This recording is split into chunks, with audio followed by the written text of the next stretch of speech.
Arthur Caldwell's fate seemed sealed. A billionaire in a coma, a signed DNR order, and a grieving family demanding to pull the plug. But just as the doctors prepared to end his life, his loyal Doberman Duke went berserk. He barked, growled, and refused to leave his owner's side. Something was wrong.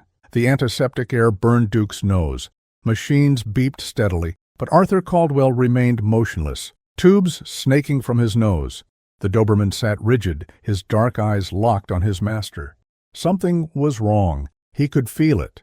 His relaxing ears perked up again when he heard the muffled sounds of laughter, a pop of a champagne cork, and clinks of glasses. Arthur's family was gathered in another room to celebrate. By this time tomorrow, no more waiting, Beth smirked, raising her glass. Finally, Charles agreed, swirling his champagne, no more old man breathing down our necks. The room erupted in laughter, the sound cold and empty. Arthur's family was the only one he had, but none of them mourned. Instead, they toasted to his demise.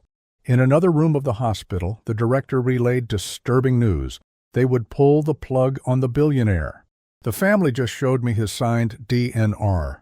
We have to honor it, he said sadly. He was about to continue, but was interrupted by a loud bark and growl. It was Duke.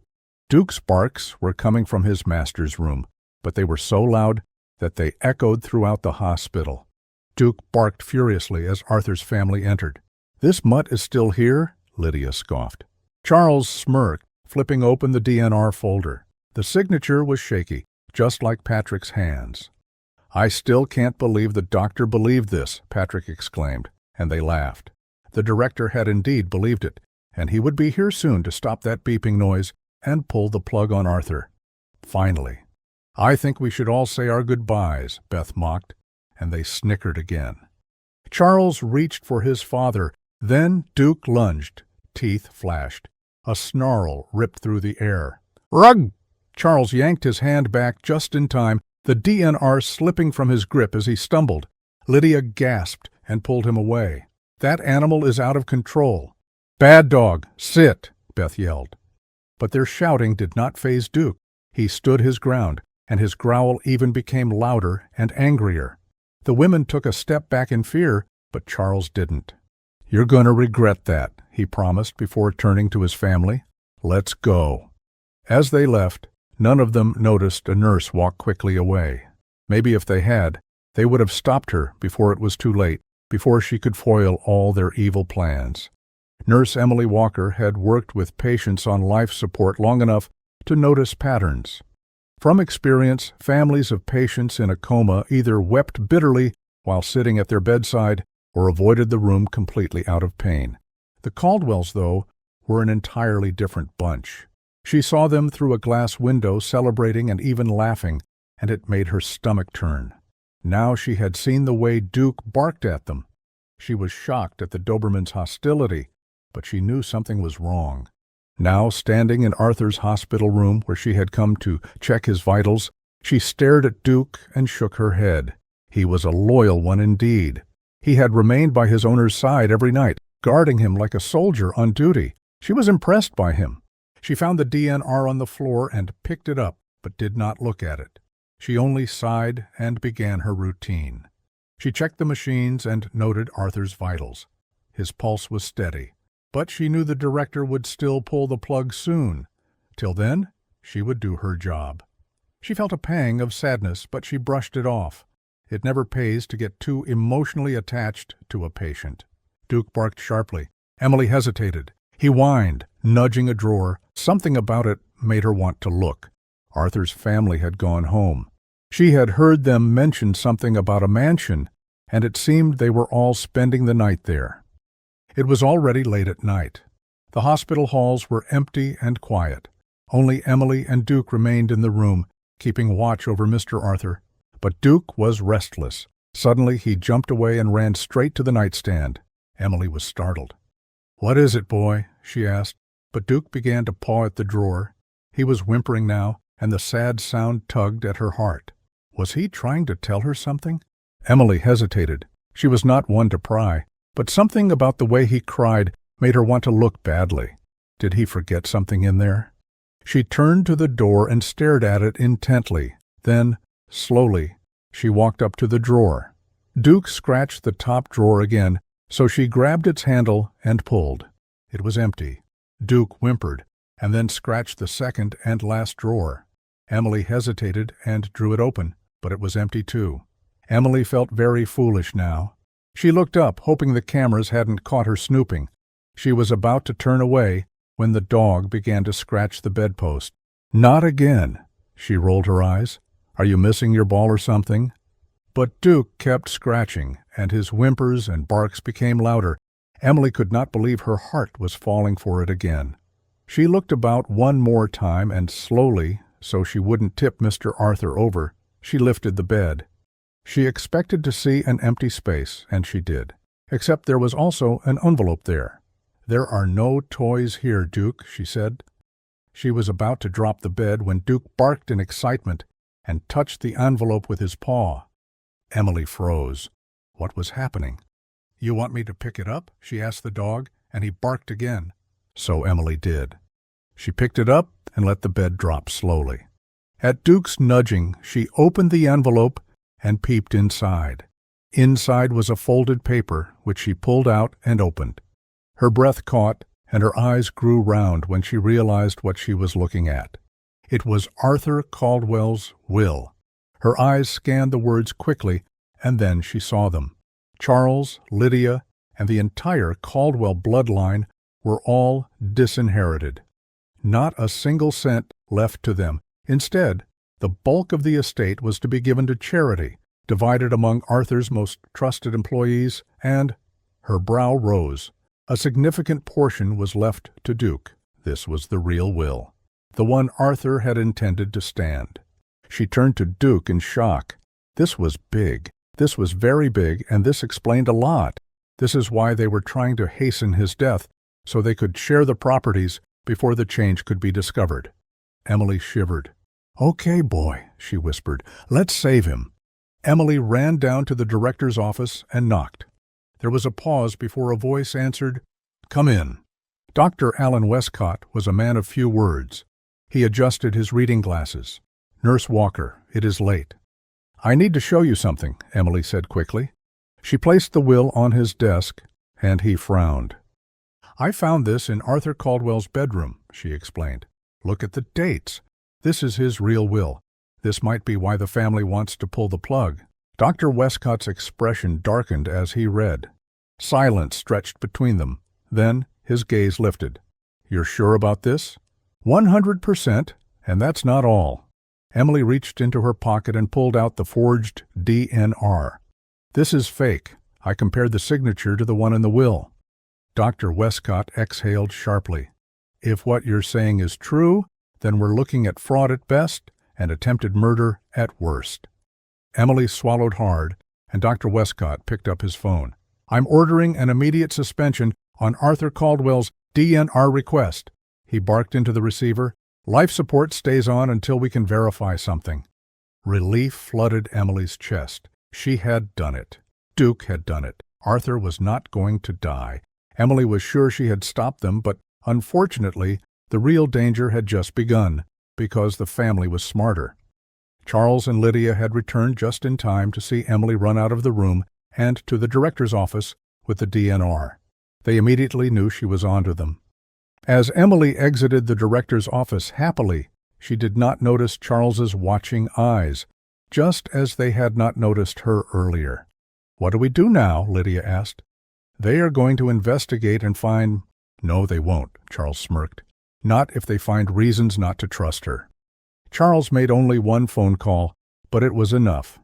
Emily was heading back when the head of security, a broad-shouldered man named Franklin, stepped in her path. "Nurse Walker, come with me." Her stomach twisted. Her locker was open, stuffed with cash and medical files. Everything screamed of corruption. Emily did not like this, not one bit. But by the time they reached the locker room, 2 more security guards had appeared, and she liked it even less. But all that faded away when she noticed her locker was not locked. One of the guards only had to pull the metal door, and it opened. The second she peeped inside, her eyes widened. Her once empty locker was now filled with thick envelopes, filled with money she had never seen before, medical files, and so much more. A lump formed in her throat. It was a setup, she knew, but a very good one. Franklin turned to her. "Care to explain this?" "I knew it," someone yelled, and she turned to see Charles. "You were trying to manipulate my father for money." Emily's jaw dropped. "No, number, this isn't mine." Emily knew what was happening. They were making sure no one believed her. And the worst part, it was working. They dragged her to the director with all the evidence, and the shocked man fired her immediately. Franklin motioned to the guards. "Escort her out of the building. A greedy nurse trying to manipulate an old man for his money." The words felt like a slap, but she had no time to argue. They pulled her toward the exit, and the other nurses shook their heads at her in contempt. Outside, the door slammed behind her. It was done. She had been fired. Back in the room, Duke could sense that something had gone wrong. Even with no one in the room, he began to bark and whine sadly. He jumped on the window that faced the corridors, hoping to see Emily coming, and whined when she didn't. He had tried everything, but it seemed he was failing. As for Charles and Lydia's family, they were happy again. Emily Walker was gone. Duke was subdued. And in a few minutes, according to the director, Arthur Caldwell would be dead. They had won. They returned to the mansion to report the good news to the rest. At the hospital, it was finally time to pull the plug. Duke was restrained by security, and he struggled and whined when the doctor walked in with a few nurses, but they held on. Dr. Westcott walked to the machine, and his hand closed around the switch. One flick, and Arthur Caldwell would be nothing but a memory. But just as the doctor raised his finger to switch off the life support, something shocking happened. Duke pulled free and jumped on Arthur. He sniffed at the vitals, and everyone in the room screamed and grabbed him off. Maybe we should check the vitals one more time," a nurse suggested, but Westcott ignored her. He reached for the switch again, and the next shocking thing happened. The heart monitor screamed. Gasps filled the room. Arthur's fingers twitched, then his chest rose with a ragged breath, his throat rasping like it had forgotten how to function. His eyelids fluttered. His vision swam, but he forced one word out. What did he say? "Duke?" he asked. The Doberman struggled free again and ran to his master. He began to bark with pure joy and excitement. The door burst open at the ruckus, and other nurses and doctors swam in. "He's waking up," they shouted. "We need a full evaluation now." Dr. Westcott stumbled back as they all began to work. He was still in shock, and he suddenly realized that Emily, the girl he had just fired, must have been onto something after all. At the Caldwell mansion, the champagne was still flowing. By now they thought Arthur was gone, and his empire was theirs. Then the phone rang. Charles grabbed the receiver. "What?" he asked. "He's awake," the doctor announced. The words hit like a gunshot, and Charles's blood turned to ice. Beth sat up. What did they say? Charles could not answer, so she grabbed the receiver and received the news herself. Then she slumped. Back at the hospital, Arthur's consciousness flickered in and out like a faulty light bulb. His vision swam, and his face blurred, but he clung to one face, Duke's. Duke was the happiest in the room. He remained by his side, barking happily every time he twitched. The heart monitor still beeped wildly as nurses scrambled around him, stabilizing his vitals and adjusting machines. "I want to touch Duke," Arthur suddenly muttered, and the nurses exchanged glances. "Mr. Caldwell, please don't strain yourself. You've been in a coma for days. We were even going to pull the plug when—" The words hit him like a cold bath. His throat burned as he forced out the words. "Pull the plug? Who signed the order?" Silence filled the room. Just then, his family burst in, and Duke began to growl. "Dad!" Charles exclaimed. "Thank God we—" Arthur lifted a hand. He squinted at him, then at Patrick and his wife. All of them stood frozen, praying. Their father was alive. But will he remember what happened? Arthur turned to the hospital director. "I want to see it," he said. "See what?" Westcott asked. "The DNR now." The silence that followed was thick. But then a manila envelope was placed in his trembling hands. Arthur's fingers brushed against the paper. He pried it open and saw the words and the signature. He looked up at Patrick immediately, who looked away. "Charles, I want to see the will," he said next. "The will?" "The one I know you sent to my lawyer, the fake one. Then I want to see the real one. Where did you hide it?" Charles had gone ghost white. Lydia swayed slightly, her breath shallow. "No," Charles whispered. "I did not—" Arthur didn't let him finish. He turned to the director. "I assume there's security footage of everything that happened while I was unconscious?" Security dug up the footage and played it on the screen. There was Patrick signing the fake DNR beside Arthur in a coma. There was Charles hiding the real one under the bed, while Duke barked and growled. Then there was Emily digging the will out and running out to the director's office. There was also a grainy clip of a nurse opening Emily's locker and stuffing it with cash and forged medical files. But in almost all those videos, Duke was snarling, biting, and fighting everyone who was trying to hurt his master. The room was silent when the videos ended. Then Arthur spoke. "Call the police." "I was fighting for my birthright," he roared. Then he lunged at Arthur, but Duke jumped at him and pushed him to the ground. Beth did not fight. She knew when she was beaten. When the officers arrived, she let them cuff her hands.